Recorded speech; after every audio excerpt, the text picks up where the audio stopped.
Reality show की चर्चित प्रतियोगी कशिश कपूर बिग बॉस 18 से ग्रैंड फिनाले से महज 2 हफ्ते पहले ही बाहर हो गई। अपने एविक्शन से निराश कशिश का गुस्सा भी साफ झलकता है, खासकर अविनाश मिश्रा और करणवीर मेहरा के प्रति। स्क्रीन के साथ एक विशेष साक्षात्कार में कशिश ने शो के कंटेस्टेंट्स और मेकर्स दोनों पर खुलकर निशाना साधा। उन्होंने ये भी स्पष्ट किया कि सलमान खान के साथ उनके व्यवहार को लोग भले ही गलत समझे, लेकिन उनकी नजर में ये गलत नहीं था। सलमान खान के साथ हुई झड़प और बाद में माफी मांगने पर कशिश ने कहा, मुझे उनके साथ उस तरह का व्यवहार करने के बाद बुरा लगा। इसका अपराध बोध मेरे भीतर बना रहा। उस दिन जब मैं बोल रही थी, मुझे एहसास हुआ कि मैं रक्षात्मक हो रही हूँ। यह इसलिए नहीं था कि मैं उनका अनादर कर रही थी, बल्कि इसलिए कि मुझे ऐसी स्थिति में डाल दिया गया था। मैं समझती हूँ कि आक्रामक होकर खुद का बचाव करना सबको पसंद नहीं आता, लेकिन मैंने कुछ गलत नहीं किया। मुझे इस बात का दुख था कि मैंने सलमान सर से उस तरह बात की, क्योंकि वो मुझसे बहुत वरिष्ठ है। हालांकि मेरी शारीरिक भाषा गलत नहीं थी, लेकिन वो उन्हें पसंद नहीं आए। मैंने उनकी भावना का सम्मान करते हुए माफी मांगी।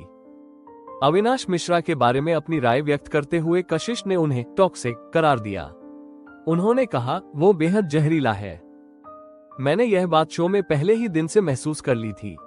जिस तरह से वो आक्रामक हो जाता है, पलटकर अपमानजनक बातें करता है, वो बहुत निम्न स्तर की बहस करता है। उसमें कोई क्लास नहीं है। वो असुरक्षित और बड़े अहंकार वाला इंसान है। हाल ही में विवियन डिसेना और करणवीर मेहरा को दर्शकों के पसंदीदा और ट्रॉफी के दावेदार के रूप में देखा जा रहा है। इस पर अपनी राय देते हुए कशिश ने कहा, बिल्कुल नहीं। जब एक फेल प्रोडक्ट को शानदार तरीके से प्रचारित किया जाता है और उस पर बहुत पैसा खर्च किया जाता है, तो हर कोई उसकी बात करता है। जब मुझे करणवीर का प्रचार किया गया, तो मुझे लगा कि वो एक समझदार व्यक्ति है, लेकिन घर में उनसे मिलने के बाद मुझे समझ आया कि वो इससे बहुत दूर है। चाहत के निजी अफेयर को राष्ट्रीय टेलीविजन पर चर्चा का विषय बनाए जाने पर कशिश ने अपनी असहमति जताई। उन्होंने कहा, चाहत का गुप्त रिश्ता किसी की चिंता का विषय नहीं है। ये शो के बाहर हुआ था और इसमें शो के किसी सदस्य की कोई भागीदारी नहीं थी। मुझे नहीं लगता कि इसे शो में लाना उचित था। ये कुछ ऐसा था जिसकी मैंने बिग बॉस में उम्मीद नहीं की थी।